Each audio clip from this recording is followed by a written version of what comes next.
ராஷ்மிகா மாதிரி காதல ரகசியமா வச்சிருக்கக்கூடிய 6 நடிகைகள் யாரெல்லாம்னு தெரியுமா? நடிகை ராஷ்மிகா மந்தனாவும், விஜய் தேவரகொண்டாவும் காதலிச்சுட்டு வரதா பல நாட்களா கிசுகிசு எழுதிட்டு வந்தாங்க.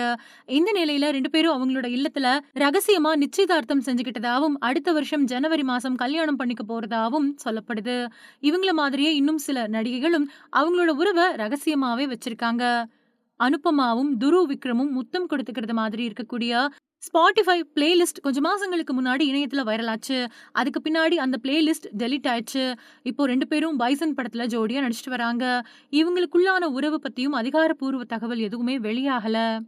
மிருனால் தாகூரும் தனுஷும் ஒரு பார்ட்டியில சந்திச்சுக்கிட்டு காதல பேசிக்கிட்டது காதல் கிசுகிசுக்களுக்கு வழிவகுத்துச்சு. அது மட்டும் இல்லாம மிருனால் தாகூர் தனுஷோட சகோதரிகளையும் இன்ஸ்டாவுல ஃபாலோ பண்ணிட்டு வராங்க. இதனால இவங்க அவங்களோட உறவை பிரைவேட்டா வச்சிருக்காங்களோ அப்படிங்கிற சந்தேகம் ரசிகர்களுக்கு எழுந்திருக்கு. நடிகையும் மறைந்த ஸ்ரீதேவியோட மகளுமான ஜான்வி கபூர் ஷிக்கர் பஹாரியா அப்படிங்கிறவரை காதலிச்சுட்டு வரதா சொல்லப்படுது.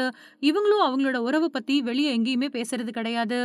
நாக சைத்தன்யாவை விவாகரத்து செஞ்சதுக்கு பின்னாடி சிங்கிளா இருக்கக்கூடிய நடிகை சமந்தா இப்போ திரைக்கதை எழுத்தாளர் அப்புறம் இயக்குனர் ராஜ் நிடிமோருவ டேட்டிங் பண்ணிட்டு வரதா சொல்லப்படுது. 2 பேரும் ஒன்னாவே வெக்கேஷன் போறதும் ஜிம் போறதும் அப்படின்னு இருந்தாலும் கூட இன்னும் அவங்க அவங்களோட உறவு பத்தி வாய் திறக்கவே இல்ல. தமிழ்ல ஈஸ்வரன் மாதிரியான சில படங்கள்ல மட்டுமே நடிச்சவங்க நிதி அகர்வால். இவங்க தமிழ் நடிகர் ஒருத்தரை காதலிச்சுட்டு வரதா சொல்லப்படுது. இருந்தாலும் அது பத்தி இப்ப வரைக்கும் உறுதியா எந்த தகவலும் வெளியாகல. நடிகை சுனைனா கொஞ்சம் மாசங்களுக்கு முன்னாடி நிச்சயதார்த்த மோதிரத்தோட ஒரு போட்டோ வெளியிட்டாங்க.